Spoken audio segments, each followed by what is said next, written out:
स्वागत है। मैं पूजा प्रिया। सबसे पहले आज की सुर्खियों पर एक नजर। चीफ सेक्रेटरी से बोले सीएम नीतीश, प्रवचन नहीं जल्दी बहाली करवाइए। तेजस्वी यादव का बड़ा ऐलान, कहा जल्द लाखों लोगों के चेहरे पर मुस्कान लाएंगे। मोकामा और गोपालगंज में शांतिपूर्ण वोटिंग संपन्न, 52.38% हुआ मतदान। बीजेपी के कई विधायक जदयू के संपर्क में, उपेंद्र कुशवाहा का दावा। दिल्ली हाईकोर्ट का ऑर्डर लेकर विधानसभा अध्यक्ष के पास पहुंचे अनिल सहनी। मंत्री विजेंद्र यादव ने बोला हमला चिराग गद्दार, तो सुशील मोदी को बताया रिजेक्टेड। पटना पुलिस ने मुखियापति हत्याकांड का किया खुलासा, शूटर्स गिरफ्तार। नालंदा में भीषण सड़क हादसे में 2 लोगों की मौत, 8 घायल। नवादा में ताबड़तोड़ फायरिंग, हिरासत में लिए गए 14 लोग।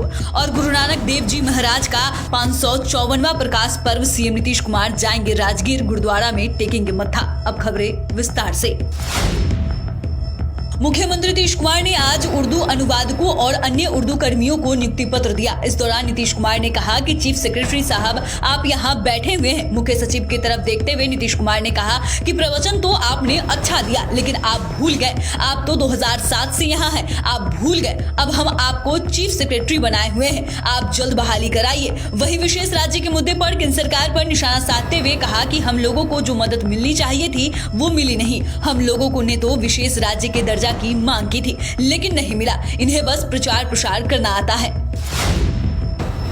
बिहार में महागठबंधन की सरकार बनते ही मुख्यमंत्री और उप मुख्यमंत्री ने मिलकर ये ऐलान किया था कि राज्य के 20 लाख बेरोजगार युवाओं को नौकरी और रोजगार मिलेगा। अब इसी के तहत सीएम नीतीश कुमार और डिप्टी सीएम तेजस्वी यादव ने राज्य में नवनियुक्त उर्दू अनुवादकों को नियुक्ति पत्र बांटा और उन्हें नई जिम्मेदारी के लिए बधाई दी।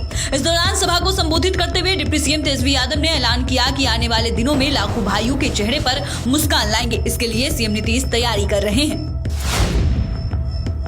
बिहार की दोनों विधानसभा सीट मोकामा और गोपालगंज में 52.38% वोटिंग दर्ज की गई है। मोकामा में 53.45% मतदान हुआ है, वहीं गोपालगंज में 51.48% वोटिंग हुई है। गोपालगंज उपचुनाव की वोटिंग में 700 से अधिक युवक युवतियों ने पहली बार अपने मताधिकार का प्रयोग किया। पहली बार मतदान करने पहुंचे युवक और युवतियों में गजब का उत्साह देखा गया। वोट देकर निकले युवक युवतियों ने कहा कि ये गर्व की बात है, हम लोग लोकतंत्र के इस चुनाव का हिस्सा बने।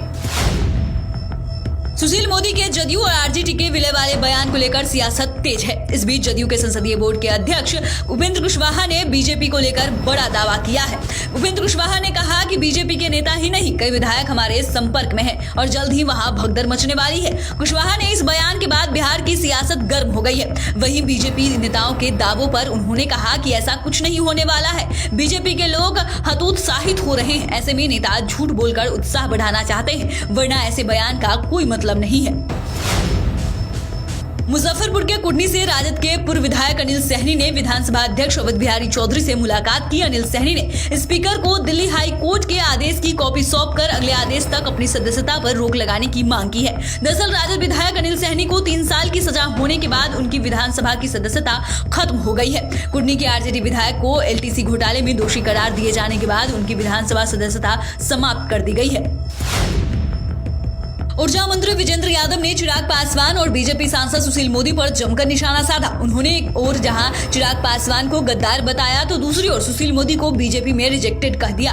दरअसल बीजेपी की 2 सीटों पर हो रहे उपचुनाव में चिराग पासवान ने बीजेपी का समर्थन किया है। इसी को लेकर जब मंत्री विजेंद्र यादव से सवाल पूछा गया तो विजेंद्र यादव ने चिराग को एनडीए का गद्दार कहा। चिराग की राजनीति चलने वाली नहीं है। जहां तक युवाओं को आगे बढ़ाने की बात है तो मुख्यमंत्री तेजस्वी को आगे बढ़ाने की बात करते हैं।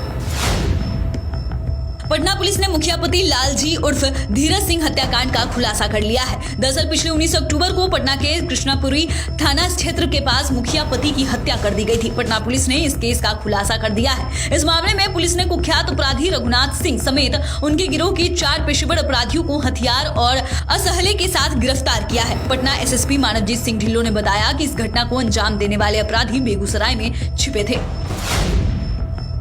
नालंदा में भीषण सड़क हादसा हुआ है। बताया जा रहा है 2 वाहनों में जबरदस्त टक्कर में 2 लोगों की मौत हो गई, जबकि 8 लोग घायल बताए जा रहे हैं। घटना सिलाब थाना क्षेत्र NH 82 की है। सड़क दुर्घटना के बाद अफरा तफरी का माहौल हो गया, लोग इधर उधर भागने लगे। मौके पर चीख पुकार मच गई। हालांकि घायलों को तुरंत अस्पताल में इलाज के लिए भर्ती कराया गया है, जहाँ उनका इलाज जारी है। वहीं मृतक के परिजनों में चीख पुकार मच गई है। नवादा जिले में मामूली सी बात को लेकर फायरिंग का मामला सामने आया है। इस घटना के बाद इलाके में दहशत का माहौल है। वहीं इस मामले में पुलिस ने 14 लोगों को हिरासत में ले लिया है। पुलिस अन्य आरोपी की गिरफ्तारी के लिए तलाश में जुट गई है। दरअसल पुलिस घटनास्थल से लोगों को गिरफ्तार करने पहुंची थी। पुलिस की इस कार्रवाई के बाद गाँव की महिलाएं हंगामा करने लगी, जिसके बाद पुलिस की कार्रवाई में बाधा पहुँचाने के आरोप में 10 महिलाओं को भी हिरासत में लिया गया। पुलिस घटनास्थल से 5 खोखा भी बरामद किया है।